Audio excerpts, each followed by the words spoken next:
Hello. Welcome to the Bore You to Sleep podcast. The podcast that will hopefully help you get to sleep. I am going to read an open source book, one that is not particularly interesting, but one that is hopefully boring enough to get you to sleep.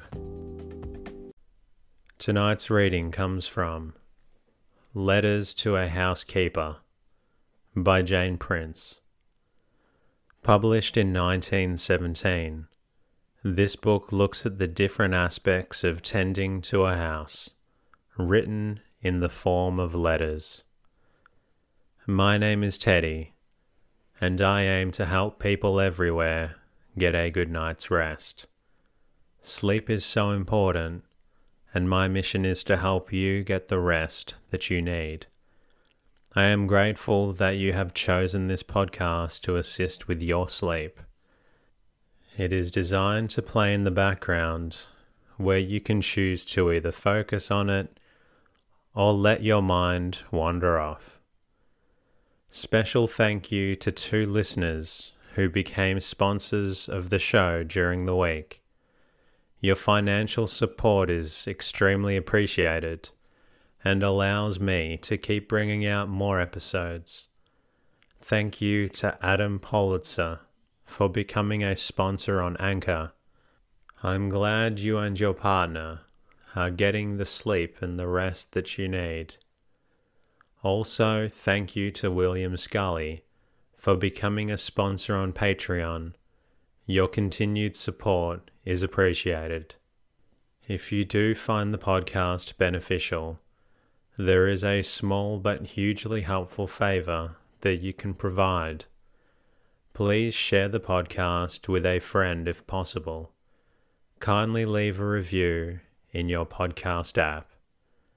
There are a lot of people out there who are struggling with sleep, and my goal is to help as many people get the sleep that they deserve and need. If you would like, you can also say hello at boreyoutosleep.com, where you can support the podcast. I'm also on Twitter and Instagram at boreyoutosleep.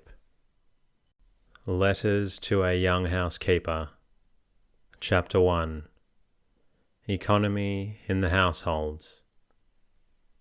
Dear Penelope, you have no idea how your plaintive little wail in the form of a letter went right to my heart, or what memories long forgotten it brought back to me of my early married life.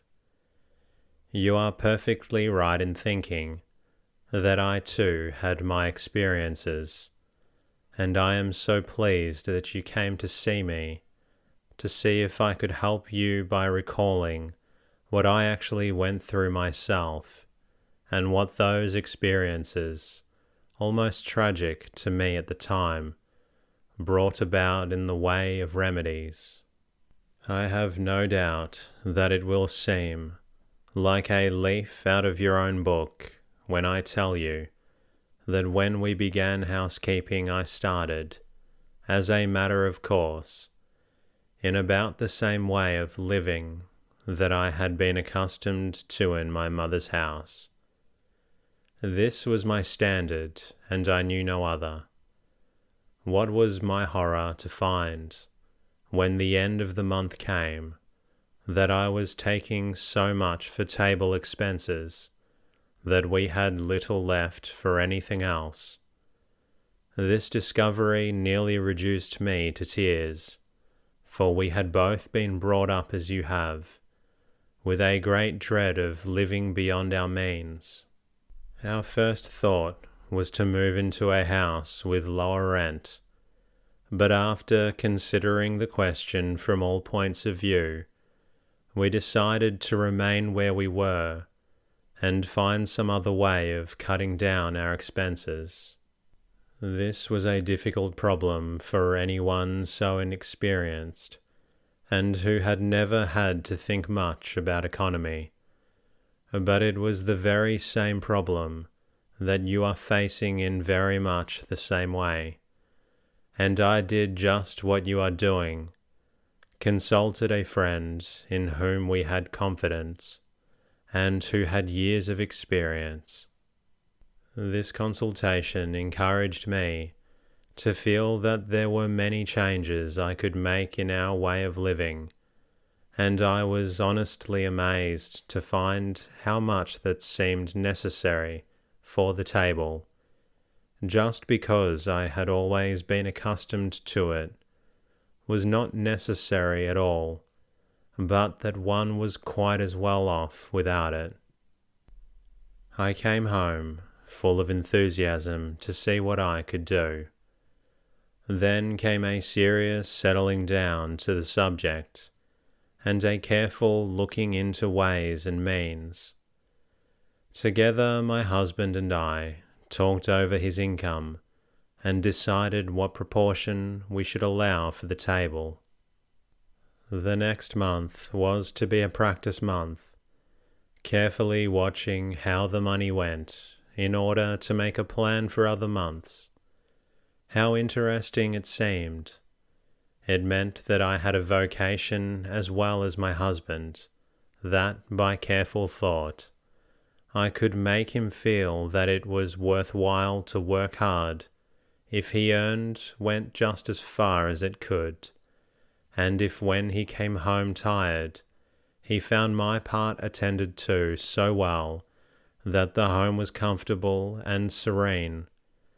For why, if he went faithfully to his business daily, as a matter of course, in order to give me the wherewithal to run the house, should not I do my part as seriously and faithfully? From that time, economy and the management of the household took a new interest, and what had been drudgery became a fascinating puzzle. I plunged into the study of good cookery books, learning all I could about the different cuts of meat, how to tell good fowl, etc., so that I could choose well and make the money go as far as possible. In this search I discovered that cheaper cuts of meat are sometimes the most nourishing, and can be made tender by long cooking, and very palatable in various ways. I also learned a great many different recipes for cooking the less expensive vegetables, and serving them in an attractive way to give variety with the least expense. I then started with my practice month in this way. I bought groceries in small quantities, only as much as we needed for a few days at a time, asking the price of things and keeping an account of them to check off with the bill when it came at the end of the month.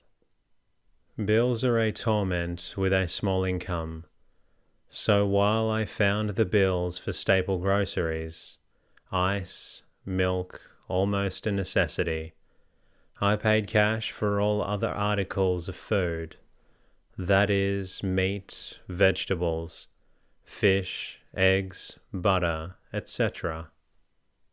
I went to market 2 or 3 times a week, buying and paying for everything on the spot, and seeing everything weighed and measured that was sold in that way. At the end of this practice month, I made a list of what we had used in groceries, ice and milk, and also added together all the cash spent on the other articles of food.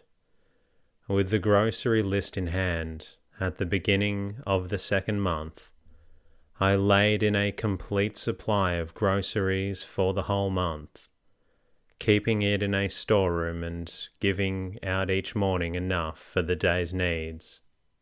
Of course, some months we used a little more, some a little less, but it averaged pretty even and was a good guide.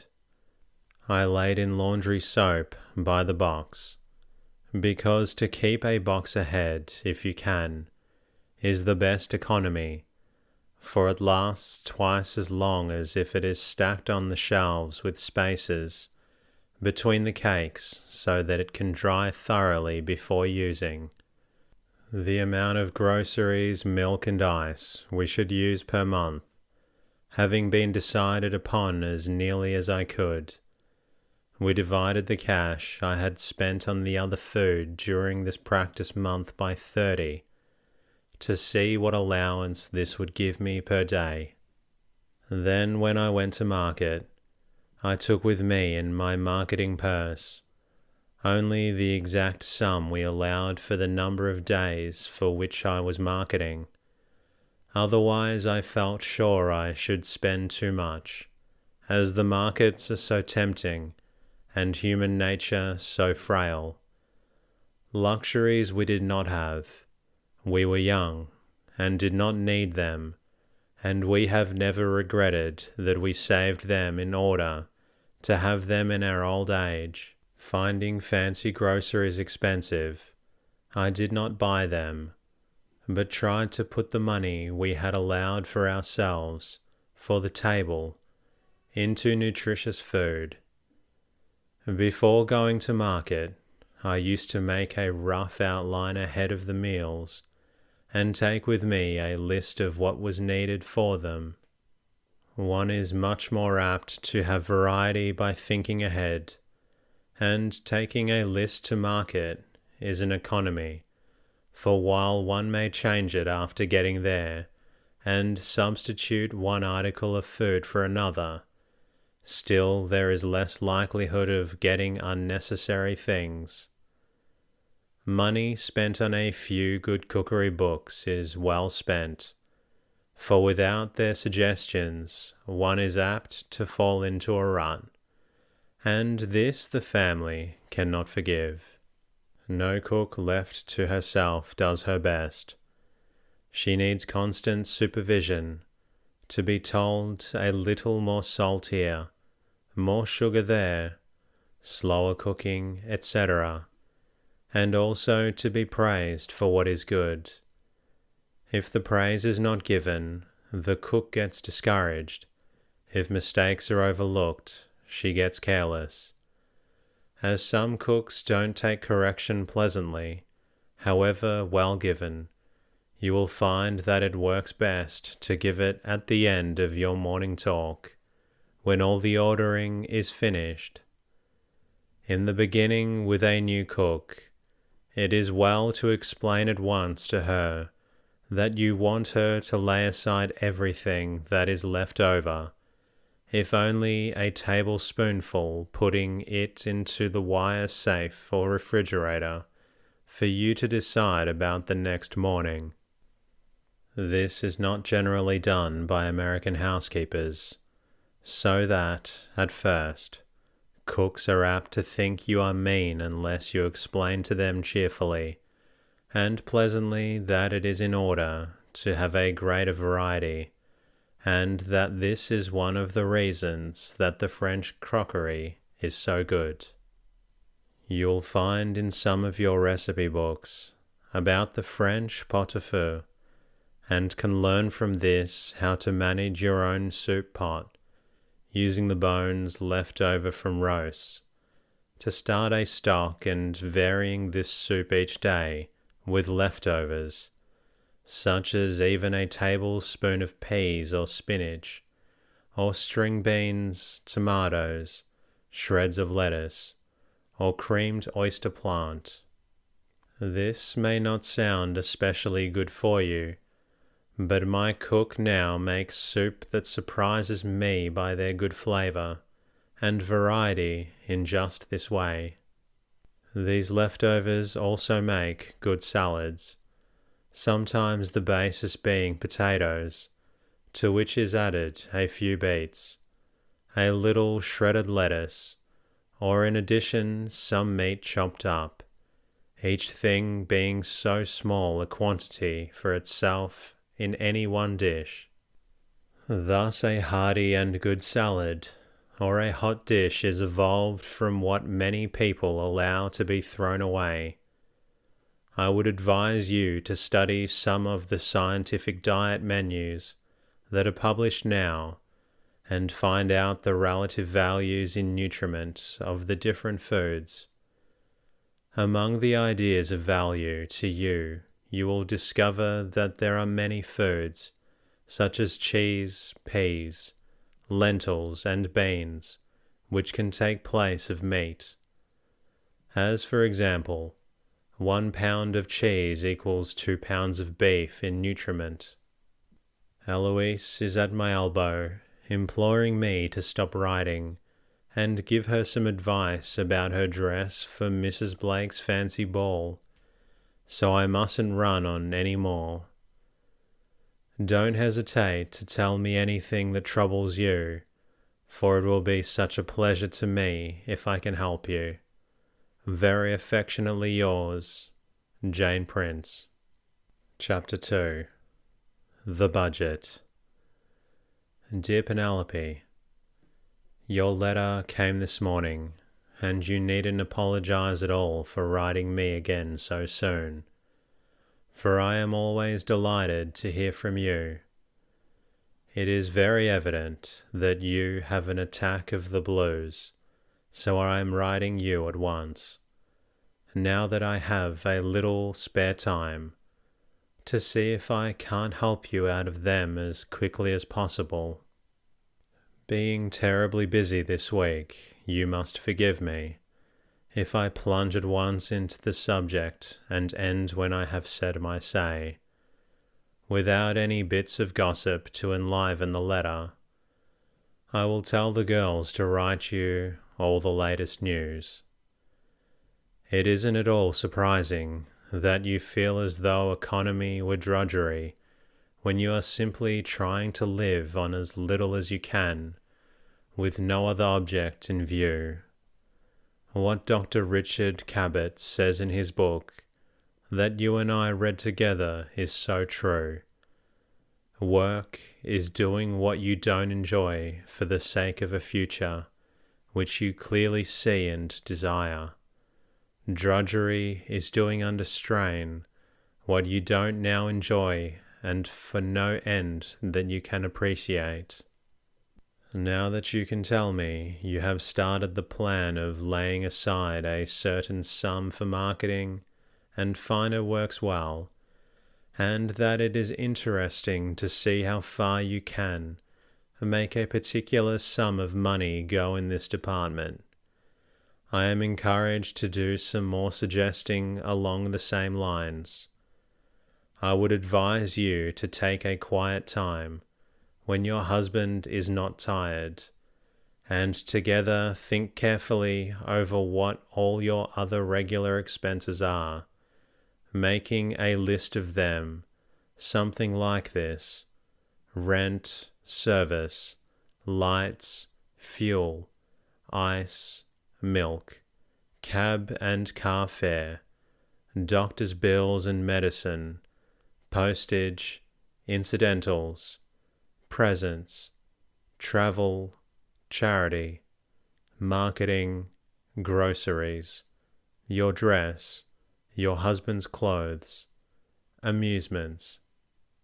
Some of these items, such as doctor's bills and medicine, belong to the unexpected, and you cannot make allowance for them. Others, such as light, fuel, milk, etc., after some experience, you can make an approximate allowance for. But there are some, such as rent, service, charity, dress, etc., that you have under your control, and for which you can make a definite allowance. Now let us see if we can't turn drudgery into pleasant work. You have already put aside a definite sum for marketing. Decide also upon a definite sum that seems reasonable and liberal for you both, for some of the other accounts that are under your control, and think what fun it would be at the end of the month to surprise your husband with savings from any of these accounts, and occasionally to use this money for a little spree, which you can both enjoy, and for some much-needed article for one of you or for the house, or else put it into a nest egg for your future, You will find that you can do this if you cut your garment according to your cloth. Of course, in order to know just what you have saved on any one item of your account, you would have to keep a careful record of everything that you spend, and this you can do only by carrying a list with you when shopping and writing down at the time the cost of everything you buy. At the end of each month, separate these expenditures, whether paid for by cash or check, into their separate items, adding all of one kind together under one head thus. Keep this statement somewhere, either in the back of your account book or in the blank book kept for the purpose, so that you can always tell at a glance how much you have spent any month on any one item. This memorandum is very important and should be a great help to you, for after several months of careful watching, you will begin to know about how much you really need for your different regular expenses. Sometimes after looking over the figures, you are led to feel that you have spent more than you ought to on one account, sometimes on another, and then the accounts have to be gone over to see how far or how much you have been careless. Even now I find it of use to look back on this memorandum when money seems to be going a little faster than it ought to. Each family has to decide for itself what proportion should be allowed for these different expenses. But with your income of $2,200 a year, it is safe to allow 50 cents a day per person for all food. The house rent, so businessmen say, should not be more than a quarter of one's income, if possible, a little less than that. Neither of you will feel happy, I know, unless you lay aside something for your church interests and also to help, if only a very little, some of the public-spirited efforts for good. You can't improve on the biblical proportion of 1/10 of one's income for this, or more if you are prosperous. Some people could get almost that from the waste in their households. You can see how you could enjoy giving when you knew just what you had to give and were not worried with indecision. Above all things, be very frank with each other in money affairs. Lack of this frankness is sometimes responsible for a man's getting into debt, because he can't bear to deny his wife what she wants, and she doesn't know that he is living beyond his means to get it for her. I hope you won't think me cruel when I advise you to keep away from shops, unless you have something to buy. In fact, waiting until you have quite a list, for if one doesn't see the fascinating things, one doesn't feel the need of them. Bargains are a snare and a delusion, and depend upon it, one spends less money by getting something at its regular price when one actually needs it than in getting something very cheap to lay by for a possible need which may never come. I can understand your feeling perfectly well that economy seems so mean, but all danger of its being mean is removed if you waste nothing on yourselves or your household in order to be able to do something better or wiser or more generous with your money. We have nothing but admiration of the French thrift, and why should not we Americans follow their example? You may have an income of your own some day, and I shall venture to advise you about that if even your beloved husband of yours is looking over your shoulder. I hope you won't fall into the mistake on account of the love and confidence you have in him, of putting it into the common purse for regular expenses. It doesn't reflect at all on that confidence to keep your own accounts separate from his.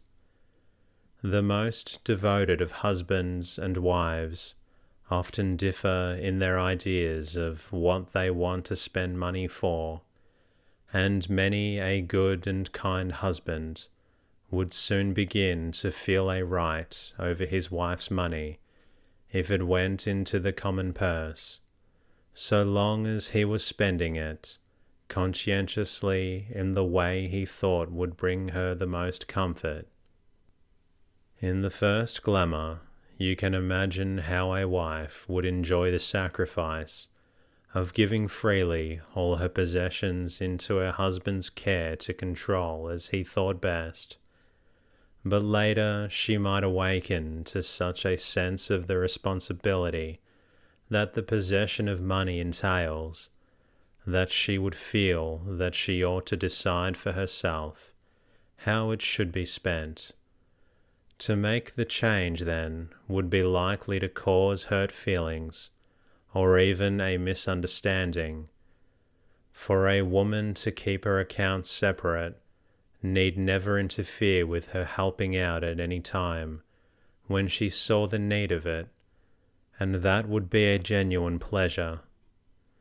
If there is anything else you want to talk over with me, now is the very best time to write.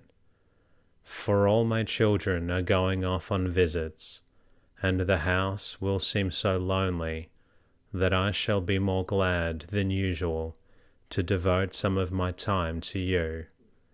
Very affectionately, with apologies to Tom for the last part of my letter. Your friend, Jane Prince. Chapter 3. Maid of all work. Dear Penelope, your ears must have burned this morning, for I have been thinking so hard of you. It is an entrancing day after a storm, and the sound of the slow, dreamy washing of the waves on the shore, as I sit here knitting on the piazza, seem to carry me far away from everything about me to your dear self. The girls came home yesterday from visiting Mrs. Gardiner with all the latest news of you, how sweet and pretty your surroundings are, and best of all, Tom's devotion to you and your happiness. Spoony, they called you both, but never mind, what do they know about it? You and I understand. That is enough, isn't it? Your little message to me showed that there was one annoyance weighing on you in the midst of all this bliss. The undercurrent of worry from signs of discontent in the kitchen. When everything is so bright and pleasant around you, and you are so happy, why can't the maid feel so too? I am afraid it will be many a long day before I can go down to see you, but I am so glad I have my hands and eyes, and they shall be devoted to you, dear child, this morning. The more I think about the apparent discontent of your present maid, the more do I believe that it is because you do not realize that a maid of all work cannot do all that you expect her to do, and also give the finishing touches that give charm to the home. I know how you love everything to be pink of perfection, and it isn't necessary for you to lower your standards of refinement of living, only to remember to be content to live more simply or informally, and that all the pretty little touches must come from you.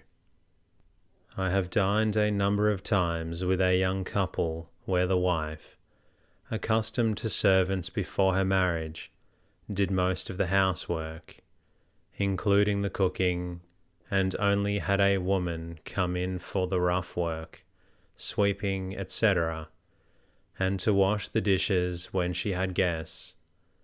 The table always looked refined and sweet, and the little apartment made you feel at once the interested touch of the family. So don't be discouraged because, after your servant does, everything looks crooked and the rooms have a neglected appearance. It is simply because you are asking too much of your maid, who has all she can do in taking care of the practical side of the housework. When I spoke a little while ago of living more simply, visions came before me of your wedding day, and the room, that looked like a miniature Tiffany's, spread out with your wedding presents, silver, cut glass and ornaments. And then I thought of your little maid and how impossible it would be for her to keep the silver looking as bright as it should, with everything else she has to do, and how discouraged she would be at the very thought of it. So my advice to you is to put all your silver away that you do not need until you have enough servants to keep it bright, without overworking them. Your dining room will look much prettier with a few bright pieces than overladen with silver that is dull and gives the impression of careless housekeeping. You must remember that each of the servants you have been accustomed to had her own special part of housework to do, and plenty of time to do it in. It isn't so much with the maid of all work. She has so much to do that you really have to choose what of the lighter work you will find the pleasantest to perform and do something yourself in order to make her burden easier and have your rooms look alike and attractive. Suppose you decide to make up your own beds, do the dusting, and attend to the lamps. That is all good exercise, and you can wear a pair of gloves to keep your hands nice while you are working. You can manage in this way. If the maid gets up at 6:30, dresses, throws her mattress over the foot of her bed, and opens her window to her room, she can be ready to start the kitchen fire. If there is a coal range, and put on the cereal, which has been cooked the night before and is much better for long cooking, by 7 o'clock. She can then go into the parlour, draw up the shades there, and in the dining room rebuild the fire as if it has been used, and go over the floor with a dustless mop. After that she can set the dining table and cook the breakfast. You will have to put your beds to air yourself before you leave your room. When she has put the last of your breakfast on the table, you can wait on yourselves, leaving her to get her own breakfast. Just here, I must speak to you of the loneliness of the maid of all work having all meals by herself, because when you think of this, and know that many of them never sit down to their own table, I know you will try to encourage yours to take proper and regular meals, and will see that the kitchen is made a home-like place for her. And that concludes tonight's readings. I hope you're feeling a little drowsy, and if you're not quite tired yet, you're always welcome to listen to another episode. In the meantime, I'll be working on bringing you another episode very soon.